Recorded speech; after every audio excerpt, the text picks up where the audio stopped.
예, 안녕하십니까 고객님. 여기 아마 계신 대부분들이 여러분도 아마 저희 회사에 많은 분들이 고객이실 겁니다. 제 이름이 전화성이잖아요. 제 이름처럼 저희 회사나 전화를 엄청 많이 받고 있습니다. 그 2010년 월드컵 그리스전인가의 그날 하루 동안 저희 회사로 들어온 전화량이 24만 통입니다. 정말 전화를 많이 받고 있죠. 여러분들이 뭐 미스터피자 전화하시던, 도미노피자 전화하시던, 버거킹, 롯데리아, BBQ, 페리카나, 놀부, 원할머니 보쌈 한 70개 정도 되는데요. 어디 전화하시든지 저희 직원들이 전화를 받고요. 또 인터넷 주문을 하시면은 또 저희 소프트웨어 개발자들이 개발한 인터넷 주문을 이용하시고 모바일 주문도 마찬가지입니다. 이렇게 많은 이제 주문을 저희가 처리하고 있는데 한 반 정도가 아직도 콜센터 상담사들이 처리를 하고 있거든요. 그러니까 사람이 하는 일이다 보니까 이제 가끔 이제 실수를 할 때가 있습니다. 지난 8월 29일이 제 생일이었습니다.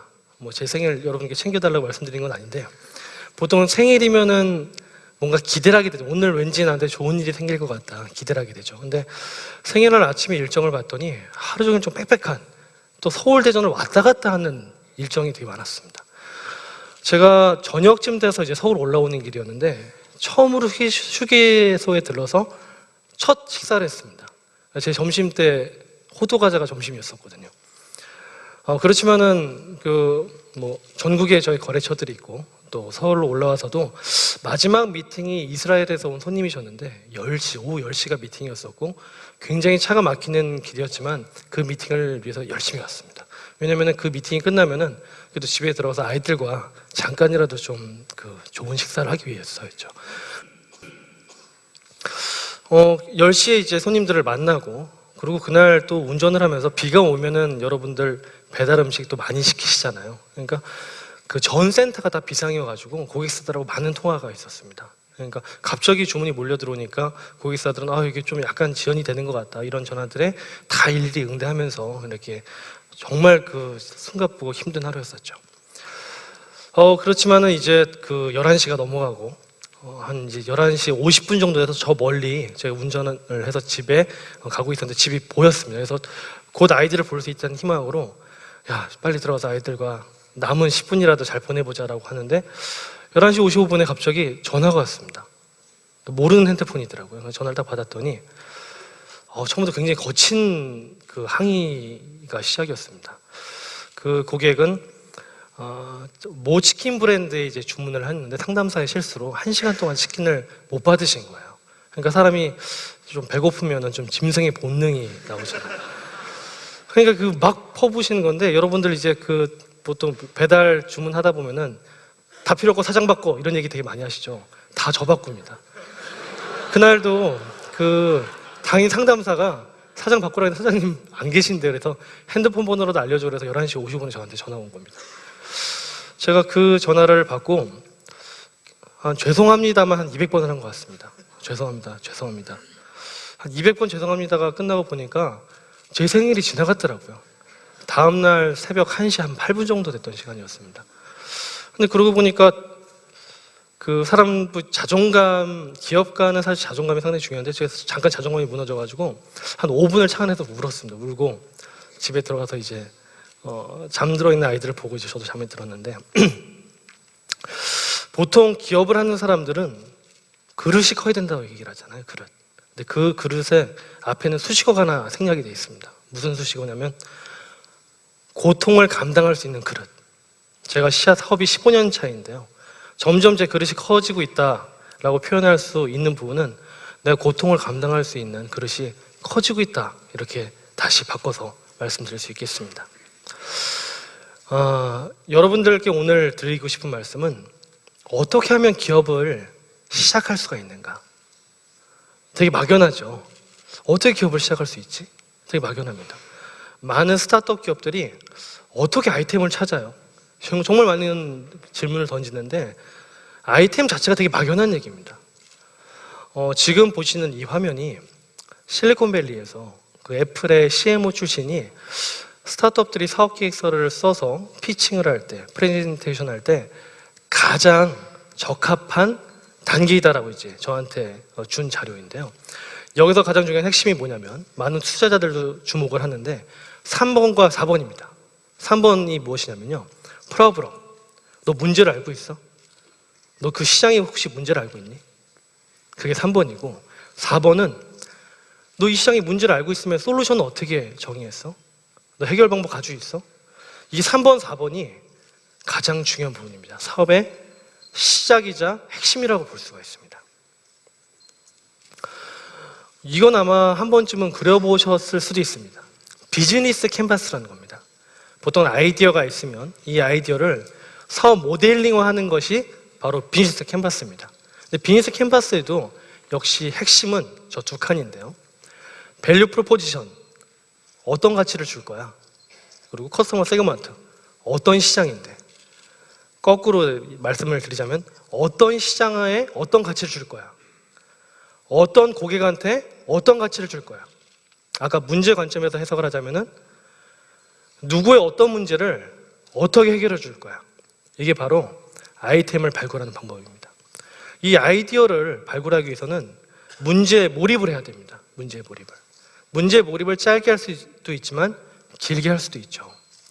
얼마 전에 2개의 사업 계획서를 검토한 적이 있었는데 첫 번째 사업 계획서는 10년 차 소프트웨어 개발자가 이런 기술을 개발할 거야. 이런 사업 계획서였고 또 하나의 사업 계획서는 30년 동안 청소하신 분이 있습니다. 그분이 내가 30년 동안 청소를 정말 많이 했는데 4, 5층 정도의 중대형 건물 청소는 이런 방식으로 하면은 생산성을 30% 올릴 수 있는데 30% 짧은 시간으로 청소를 완료할 수 있는데 우리 회사 그렇게 안 해. 그래서 이 청소하는 방식을 가지고 난 사업을 하고 싶어. 그래서 어떤 문제가 있길래 그 청소하는데 시간이 이렇게 더 걸리나요? 그랬더니 위에부터 이렇게 청소를 했는데 이렇게 안 하고 여러 문제를 저한테 얘기를 하시더라고요. 그분은 문제의 본질을 알고 계신 거죠. 전자의 소프트웨어 프로그래머, 후자의 청소하시는 전문가. 당연히 후자의 사업 계획서에 훨씬 높은 점수를 주었습니다. 왜냐하면 그 시장에 대해서 정확하게 알고 있고 그 문제의 본질을 정확히 알고 있는 분이기 때문입니다. 그래서 늘 사업 아이디어를 찾는다고 얘기할 때 일단 몰입을 해라. 특히 나의 전문 분야에 몰입을 해라. 내 전문 분야가 예를 들어서 법학인데 갑자기 아무 상관도 없는 보험에 몰입을 해서 사업을 한다. 사실 맞지가 않잖아요. 내 전공에 관련된 분야에서 몰입을 하고 문제의 본질을 찾아서 그 솔루션을 발견해라. 이게 바로 사업의 시작입니다. 근데 이 정도까지 사업의 아이디어를 발굴한 사람들은 꽤 됩니다. 문제의 본질을 찾는 사람도 꽤 되죠. 근데 그럼에도 불구하고 왜 실패를 할까? 사실 100개 기업이 나오면 99개 정도가 사실 실패를 하거든요. 그러면은 100개 기업 중에 문제의 본질을 알고 시작을 한 분은 한 10분 정도 됩니다. 10분 정도. 근데 그 중에서도 실패를 한다는 거죠. 그 이유가 무엇일까? 이 비즈니스 캔버스에 아까 제가 커스터머 세그먼트, 시장에 대해서 말씀을 드렸는데 시장의 정의가 잘못되었기 때문입니다. 시장에 대해서 제가 제일 좋은 그 그림을 하나 보여드릴 텐데요. 여러분들 이 그림 아시죠? 어떤 그림이죠? 명랑해전이죠. 이순신 장군의 명랑해전. 이순신 장군께서 몇백 년 전에 이미 해답을 던져주셨습니다. 그 해답을 12척 가지고 133척을 맞아서 싸웠었죠. 그러니까 포위가 될 수 있잖아요. 상대가 훨씬 크니까. 그러니까 포위 안 당하고 좁은 전선을 만들기 위해서 울돌목이라는 좁은 해협을 선택을 한 겁니다. 그러니까 12척 정도 간신히 줄 설 수 있는 해협을 선택하니까 133척이 줄 서서 들어와야 되잖아요. 좁은 전선에서의 경쟁 우위를 유지함으로써 훨씬 더 큰 적을 격파한 것이죠. 스타트업 기업도 똑같습니다. 가지고 있는 자본이 불과 너댓 명, 수천만 원 정도의 자본 가지고 시장에서의 무한 경쟁을 만약에 대기업과 한다. 133척이 아니라 12척 가지고 1000척이랑 싸워야 될 수도 있다는 것이죠. 그러면 당연히 내가 감당해야 하는 좁은 전선을 구축을 해야 됩니다. 나의 전문 분야를 좀 더 보통 STP라고 하죠. 세그멘테이션하고 자르고 타겟팅하고 포지셔닝하고 이것들 여러 번 해서 내가 감당할 수 있는 싸울 수 있는 시장을 정의하고 거기서 큰 기업들과 경쟁을 통해서 살아남아야 된다는 것입니다. CNT테크도 문제의 본질에서 사업이 시작됐습니다. 제가 2003년 어느 날 피자 광고를 보고 있었습니다. 피자 광고가 어떻게 나왔냐면 갑자기 왈츠음악이 깔리는 겁니다. 굉장히 럭셔리하게. 그러더니 우리 집엔 피자가 없다. 고객이 주문하기 전까지는. 고객이 주문하면 바로 만드는 피자, 스타 피자, 무슨 피자 뭐 이렇게 딱 하고 정말 럭셔리하게 끝나는 거예요. 그래서 야, 정말 먹음직스럽고 럭셔리한 저 이탈리아 레스토랑에 내가 가야 되겠다. 그래서 갔습니다. 근데 배달 매장인 거예요. 그래서 저 그거 딱 보는 동안 이거 엄청난 문제다. 이 어마어마한 광고비를 들여놓고 왜 이걸 오게 만들었을까? 배달 피자로서의 광고의 직관성이 없다. 문제를 제가 하나 꼽은 겁니다. 그럼 이걸 어떻게 어떻게 해결을 할까? 대표번호를 하나 내세우고 뒤에 콜센터를 만들면은 실제 홈쇼핑처럼 주문이 폭주하지 않을까? 이런 솔루션을 만들게 된 겁니다. 근데 솔루션을 만들었다 해서 사업이 되는 건 아니죠. 시장 조사를 해야 되겠죠. 그래서 실제 프랜차이즈 본사도 찾아가고 가맹점도 찾아가고 하루에 주문 건수도 물어보고 평균 통화 시간도 물어보고 다 조사를 했습니다. 그랬더니 또 어떤 사실을 발견했냐면은 가령 400개 매장이면 400명이 전화를 받잖아요. 굉장히 생산성이 떨어진다는 문제를 또 발견했습니다. 이 사람들을 한 자리에 다 모아놓고 보니까 400명이 아니라 150명이 전화를 받을 수가 있었던 겁니다. 결국 두 가지 문제를 찾은 거죠. 첫 번째 광고의 직관성, 두 번째 생산성. 근데 생산성 얘기를 떠올리면 하나가 더 번쩍하고 떠올랐습니다. 굳이 왜 전화를 다 받아야 돼? 고객이 자기가 직접 주문해도 되는 걸. 그래서 인터넷 주문을 만들면 자기가 직접 주문하는 거거든요. 여러분들 인터넷 좀 편해하고 막 주문하시죠. 직접 주문 넣으시는 겁니다. 혁신이죠. 결국 매출 향상하고 원가 줄어들고, 그래서 한 프랜차이즈만 잡더라도 월에 한 3억 정도 부가가치가 만들어지겠더라고요. 이거를 프랜차이즈 본사 가맹점과 쉐어하자. 이걸 플랫폼화 만들자. 이게 바로 CNT테크의 외식 주문 중개 플랫폼입니다. 당시에 우리나라 최초로 콜센터와 인터넷 쪽을 만들면서 우리는 플랫폼 사업을 시작을 했죠. 그렇지만 이 플랫폼 사업도 처음부터 성공을 거두지 못했습니다. 너무 어려웠습니다. 가맹점의 반발, 또 생산성 혁신이라고 해서 우리가 시작을 했지만 우리도 전화를 잘 못 받았습니다. 어떻게 하면 이 전화를 받을 수 있을 것인가? 왜냐하면 여러분들 전화 100통이 들어오면은 60통 정도가 주문 전화고요, 40통 정도가 주문 외 전화입니다. 이걸 이제 구분을 해야 되는 기술들, 이런 것들을 여기 사진 보이시면 제가 전화 받고 있죠. 제가 전화를 3만 통을 받으면서 설계를 했습니다. 이 전화를 왜 3만 통을 받았을까요? 문제의 본질을 알기 위해서, 정확한 솔루션을 만들기 위해서 전화를 계속 받았다는 것이죠. 그래서 회사가 피자 주문 중개 시장에서 흑자 전환을 하고 성장하기 시작했습니다. 그래서 이제 치킨 시장이 훨씬 크니까 치킨 시장으로 가야 되겠다 하고 딱 했더니 갑자기 대기업이 진출을 한 거예요. KT라는 기업이 떡하니 들어왔습니다. 그래서 이제 어떻게 싸우지? 이순신 장군처럼 싸워야 되는데 어떻게 싸울까? 일단 전선을 좁히자. 전선의 경쟁 우위를 만들자. 이 경쟁 우위를 만들기 위해서는 어떤 솔루션을 만들어야 되나? 근데 치킨 시장은 피자 시장과 달리 시장을 열기가 너무 힘들었습니다. 생계형 프랜차이즈이기 때문에 아내가 닭 튀고 남편이 배달하고 쉬는 시간에 닭 자르는데 보통 300원 더 내야 되는데 그거 아끼려고 닭을 자르고 계시더라고요. 왜 콜센터 주문에 몇백 원씩 내야 돼? 내가 받고 말지. 시장이 열리지가 않았습니다. 역시 시장의 본질, 문제의 본질을 알아야 되니까 제가 여러 번 인터뷰에서 답이 안 나와가지고 결국은 매장을 차렸습니다. 치킨쇼라는 매장을.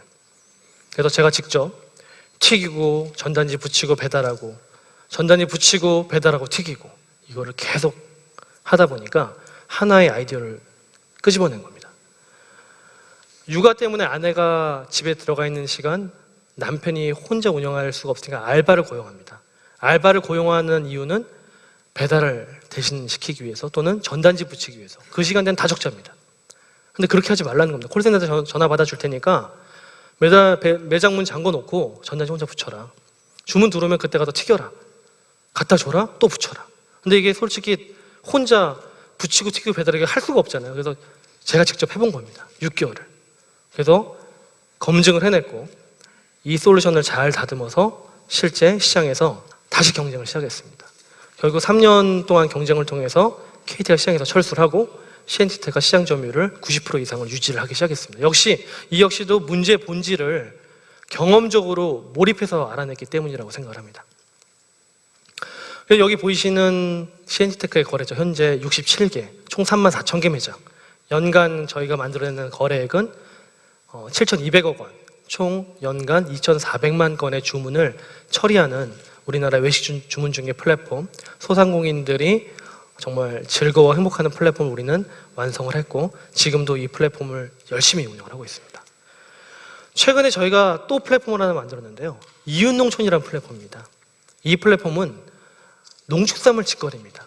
농가들이 많이 가지고 있는 문제를 해결하는 플랫폼이죠. 역시 저는 무엇을 해야 될까요? 몰입을 통해서 문제를 알아내야 되겠죠. 제가 전화를 열심히 받았듯이, 제가 치킨을 열심히 튀겨 배달했듯이 열심히 요즘에 돌아다니면서 농사를 거들고 있습니다. 이로써 발표를 마치겠습니다. 감사합니다.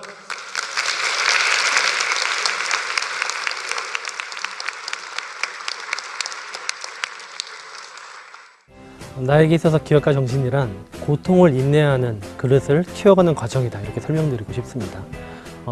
기업은 시작보다는 유지하는 과정이 훨씬 어렵습니다.